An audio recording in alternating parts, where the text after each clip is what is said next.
right now, like literally as we speak, the U.S. Patent Office has this massive, just completely clogged backlog of Oh, applications. yeah. It's legendary at this point. Right, and they are all from modern inventors who are claiming to have done the exact same impossible thing. Yep. They're submitting these incredibly complex blueprints for, like, electromagnetic units and elaborate gear systems and supposedly frictionless rotors. Mm-hmm.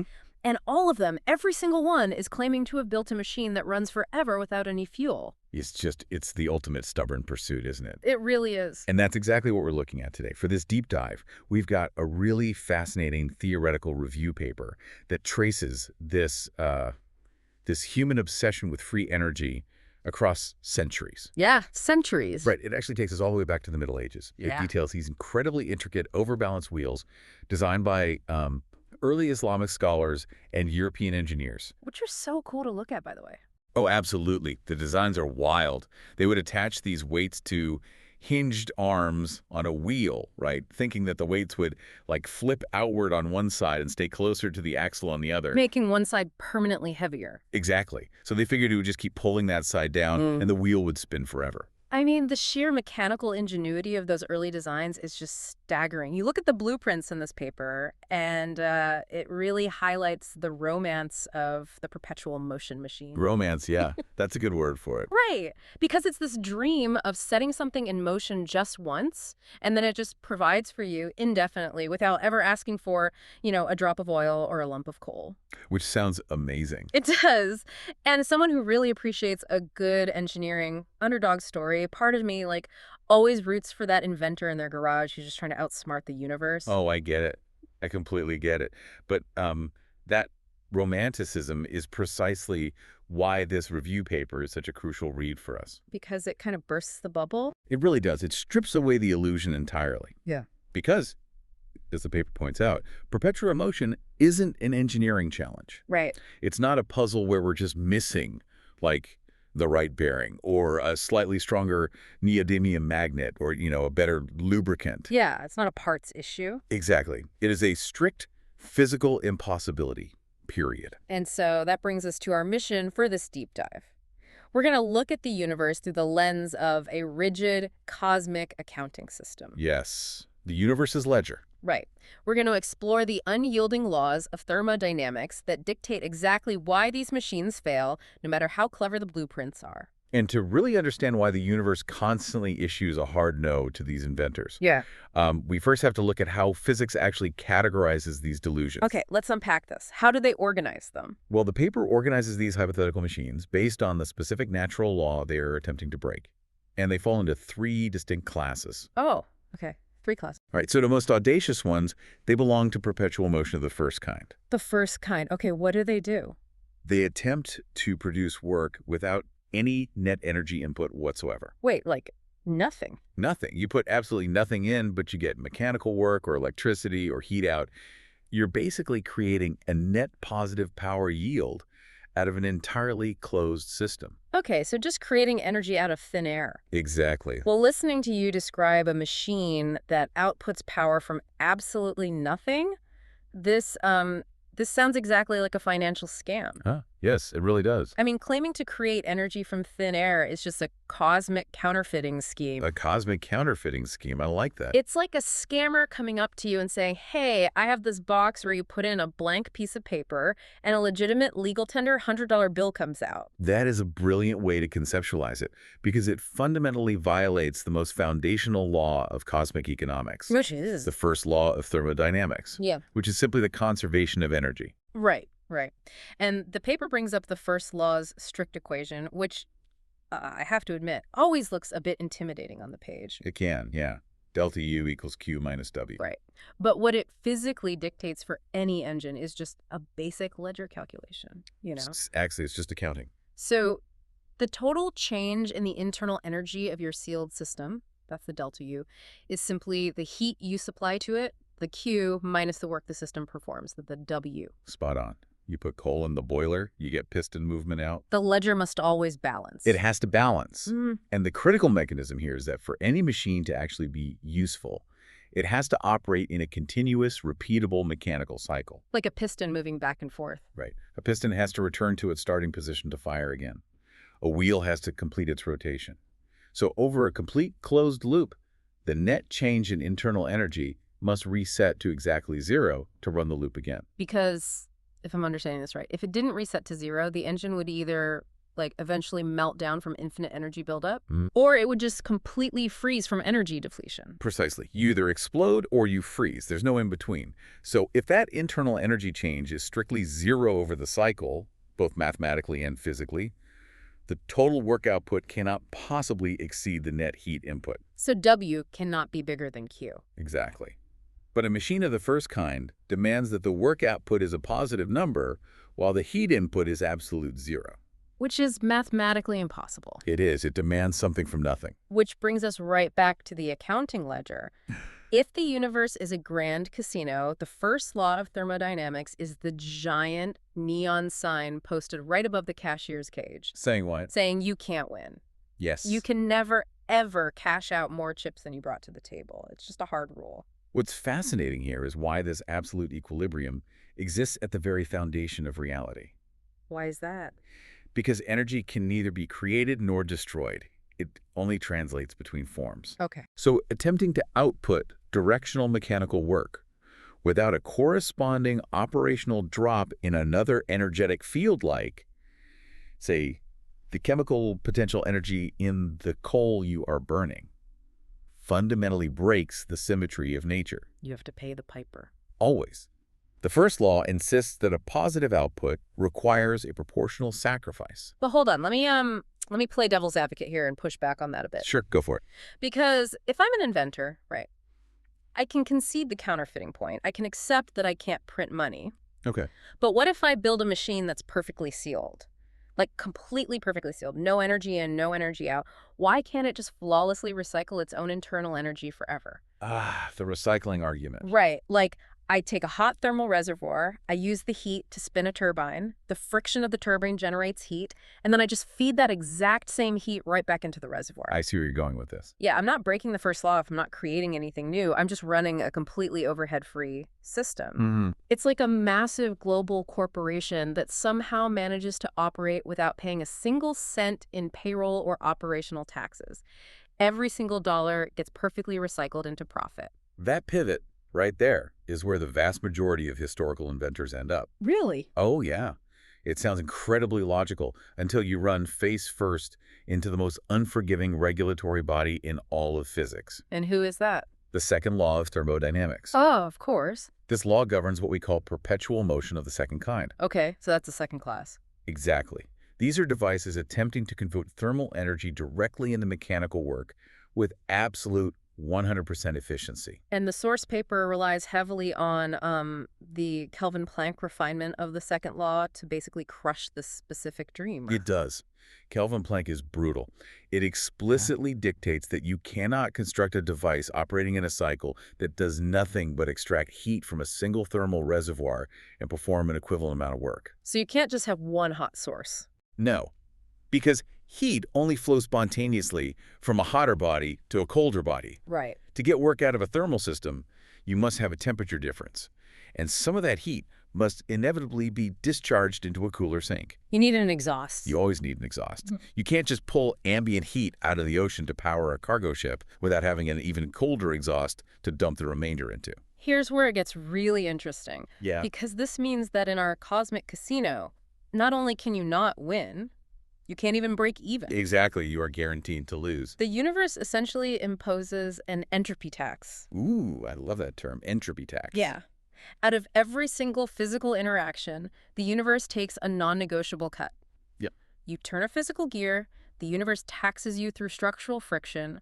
You run an electric current down a copper wire, the universe taxes you through electrical impedance. And that tax is always paid in the exact same currency. Which is? Waste heat. Any macroscopic interaction, whether it's atomic collisions, magnetic interactions, the literal physical grinding of components against each other, it inevitably takes organized directional kinetic energy and degrades it. It degrades it into, like, chaotic, unorganized atomic vibrations, Exactly. which is what we actually feel as heat radiating off an engine block. Yes, precisely. Yeah. And this is exactly why your perfectly sealed recycling engine fails. Because of the degradation. Right. Once that organized energy from your spinning turbine degrades into atmospheric, thermostatic, just random jiggling atoms bouncing in every possible direction, it becomes fundamentally useless for doing work. Wait, why is it useless if it's still energy? Because to herd those random, chaotic atomic vibrations back into a unified directional force to push a piston, you would have to spend external energy. Ah. It's an irreversible spike in entropy. Delta S is always greater than or equal to 0. You can't herd the cats back into the bag without burning a whole lot of calories chasing them down. That is a perfect analogy. You burn more energy chasing the cats than you get from putting them in the bag, which entirely ruins your perfect efficiency. So you can never recycle it all perfectly. No, never. The operational reality is that thermodynamic efficiency is always strictly less than 100%. Yeah. Now, the paper categorizes the attempt to perfectly recycle energy as the second kind of perpetual motion. But it also mentions the third kind. Right, the third kind. That's the inventor who simply pretends the taxmen don't exist at all. Yes, they just ignore the tax altogether. They aim to maintain uninterrupted motion indefinitely by totally eliminating macrostructural dissipation. They claim to have erased friction, air resistance, and electrical impedance entirely. Which is, of course, physically impossible in any functional macroscopic machine. Right. Sticking with our analogies here, the third kind is like, it's like a car salesman trying to sell you a vehicle that literally never requires maintenance. Good luck with that. Right. No oil changes, the tires never lose a single millimeter of tread, the brake pads stay perfectly thick no matter how hard you stop. You just drive it for 1,000,000 miles and it remains factory new. It's absurd. It completely ignores the fundamental reality of physical interaction. Things rubbing against each other degrade. Period. Period. So we've firmly established the taxonomy here. Okay, let's recap it. You can't print money. That's the first kind. You can't run a tax-free corporation. That's the second kind. And you can't build a friction-free car. That's the third kind. The first and second laws of thermodynamics strictly forbid all of it. Absolutely. Which raises a very natural question, I think, for anyone listening to this deep dive. What's that? If these thermodynamic laws are so mathematically unyielding, right? Yeah. And if we've understood this inescapable entropy tax since, what, the 19th century? Yeah, mid-19th century. Why are we still seeing so many YouTube videos and modern patents claiming to have solved free energy? Like, why are smart people still falling for this? That's the million-dollar question. And the paper touches on this. It's because modern attempts have simply evolved to hide behind much more complex vocabulary. Oh, I see. Yeah, when wooden gears and water wheels obviously failed to run forever, inventors shifted their focus to forces that seem invisible or almost magical to the naked eye. Okay, what kind of forces? Well, the two biggest culprits today are permanent neodymium magnets and subatomic quantum characteristics. Magnets, yes. Oh man, if you go online right now, you will find hundreds of videos showing these elaborate, beautifully machined tracks of shiny silver magnets. Oh, I've seen them. Someone drops a steel ball bearing onto the track, and it just zips around the loop seemingly forever, pushed along by completely invisible forces. And the inventors present these magnetic arrangements as like pure sources of infinite rotary motion. And honestly, it is an incredibly compelling visual illusion. It really is. It looks like magic. But physics doesn't care about illusions. A static magnetic field is inherently conservative. Conservative meaning what exactly? Meaning magnets are not batteries. They are not energy sources containing a fuel reserve you can just burn through. They behave mechanically much more like structural springs. Ah, okay. Which means they follow the exact same rules as like a coiled piece of steel. Exactly. So if I push two repelling magnets together, I have to exert physical effort. My muscles are doing work. Right. And the work you put into the system to push that conductive element into the repelling magnetic field is precisely equal to the kinetic energy that the field releases when it pushes the element back out. Yeah. There's zero net gain. Okay, so pushing in equals pushing out. Yes. If you build a complete geometric loop like those elaborate tracks in the videos you mentioned, the network delivered by that conservative magnetic field over the entire circumference of the loop is exactly zero. Okay, but wait. The ball bearing in the video is spinning for an incredibly long time. It is. So if the network is zero, why doesn't it just stop immediately? because magnetic levitation severely reduces physical contact friction, which lowers the immediate entropy tax. But it doesn't eliminate it. No, it doesn't eliminate it. What you don't see in those videos are the microscopic eddy currents. Eddy currents. Yeah. As that metal ball moves through the varying magnetic flux, it induces these tiny circulating electrical currents within the metal itself. Okay. And because the ball bearing isn't a perfect superconductor, the metal has electrical resistance. Exactly. Those microscopic eddy currents encounter resistance, which generates waste heat. The entropy tax strikes again. Always. Furthermore, those induced currents create their own opposing magnetic fields, which actually creates magnetic drag on the ball. Wow. So the system is still bleeding energy, it's just bleeding it slowly. Eventually, the entropy tax bankrupts the system, and the ball stops. It's generating absolutely nothing. Okay, so the magnetic motors are totally debunked as just highly efficient springs slowly dying of microscopic drag. Basically, yeah. But let me challenge you on the second modern disguise, the quantum realm. Okay, let's hear it. Because reading the source paper, this feels like a genuine, observable loophole in nature. If you look at the structure of an atom, you have electrons orbiting a nucleus. And they do that forever. They don't slow down due to air resistance. Sure. Or look at modern superconductors, where we have proven that electrical currents can flow in a closed loop indefinitely without dissipating any energy. Also true. Well, if those microscopic systems can move forever without paying the entropy tax, why can't we just engineer a macroscopic interface? You mean connect to them? Yeah. Why can't I just hook up like a microscopic gear or a nanoscale wire to an orbiting electron and use that infinite motion to power a tiny engine? It is a phenomenal question. Truly. Yeah. And it is the exact logic that keeps the modern free energy community funded today. Because it sounds so plausible. It does. They point to these ground state energy configurations in quantum mechanics and say, look, perpetual motion of the third kind naturally exists. Right. And they are partially right in their observation. These particles do exist in states without radiant dissipation. But I sense a but. But they are entirely wrong about the application. Because there's a catch. A huge catch. If we connect this to the bigger picture, we have to ask why those electrons or persistent currents exist in that state without losing energy. Why? They exist in that state precisely because they're performing zero external macroscopic work. Zero. Zero. An electron in its ground state is at the lowest possible energy level it can occupy. It has no surplus energy to give. It's just sitting perfectly still at the bottom of the energy valley, even if it has angular momentum. Yes.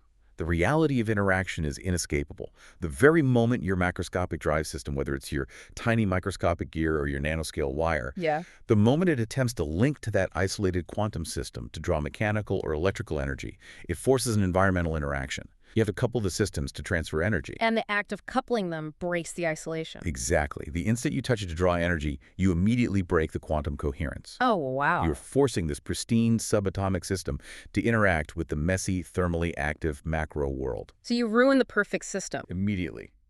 This introduces macro-scale friction, triggers the dreaded entropy tax, and forces the entire system to demand input energy from the outside just to maintain its state. That's crazy. You completely collapse the very magic you were trying to harvest. That is absolutely wild. The universe essentially puts these quantum systems behind thick glass. That's a great way to put it.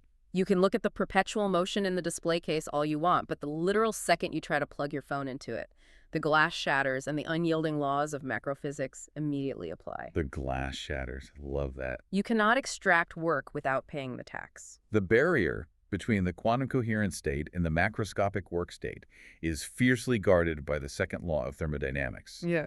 You cannot extract energy for free, no matter how small you build the gears. Man. So what does this all mean? We've covered centuries of history here today. We've gone from medieval overbalanced wheels to perfectly sealed thermal engines to magnetic springs and even quantum coherence. It's been quite a journey. We've firmly established that in the cosmic casino, you can't win and you can't even break even. So where does this leave us, practically speaking? As a civilization that, quite frankly, desperately needs clean, abundant energy. Well, I think it leaves us with a profound functional respect for reality. The theoretical review paper summarizes it beautifully, I think. What does it say? It says that perpetual motion machines fail because they inherently demand that the fundamental laws of the universe temporarily suspend themselves, simply for the convenience of the inventor. Just pause the rules for a second. Right. And nature doesn't do that. Energy must always be mathematically accounted for. The operational tax of entropy must always be paid. But Bet. this historical pursuit wasn't a total waste, not by a long shot. Oh, because it's how we actually learn the rules of the game in the first place. Precisely. The relentless pursuit of the impossible is exactly what forced early physicists to rigorously formulate the laws of thermodynamics. Trial and error. Yeah. We literally wouldn't understand how to build modern jet engines, or commercial refrigeration, or geothermal power plants without the generations of engineers who tried and failed to build perpetual motion machines. That's a really good point. They systematically found the unyielding walls of reality by running face-first into them. And today, true modern innovation isn't about trying to break those unyielding rules. It's about embracing the strict constraints. Exactly. Real engineering focuses on maximizing energy conservation. It's about minimizing friction through advanced material science and refining incredibly high-efficiency generation systems, like nuclear fusion. We fully accept the universe's tax rate, and we use brilliant engineering to make our systems as profitable as physically possible within the law. Beautifully said. The dream of a magical free energy box you could just build in your garage is mathematically solved as a dead end. Case closed. But the actual rigid physics dictating why those machines fail, the complex, unyielding cosmic accounting system holding the entire universe together, that is infinitely more fascinating than a simple magic trick. It really is. Once you stop fighting the ledger, the sheer scale of the universe's balancing act is awe-inspiring. Truly awe-inspiring. Which brings us to the end of the line for the sources we brought to the table today. But before we wrap up this deep dive, we always like to leave you with a little something to chew on. Right, and this actually raises an important question. It's something we didn't explicitly find detailed in the source material, but it is the inevitable, logical conclusion of everything we just discussed regarding the second law. Oh, I know where you're going with this. Let's hear it. So if the laws of thermodynamics dictate that every single physical interaction in the universe must continually pay an irreversible entropy tax, Right. constantly degrading organized, useful kinetic energy into chaotic, unorganized, useless waste heat. What does that mean for the ultimate distant future of the entire cosmos? Oh, man. What happens once all the organized energy has finally been taxed away into static thermal equilibrium? Now there is a cheerful, mind-bending thought to keep you up at night. The ultimate fate of the cosmic casino, eventually closing its doors for good once the house finally takes all the chips. That's exactly it. Well, we'll leave you to ponder that one. Keep digging, keep questioning, and we'll catch you on the next deep dive.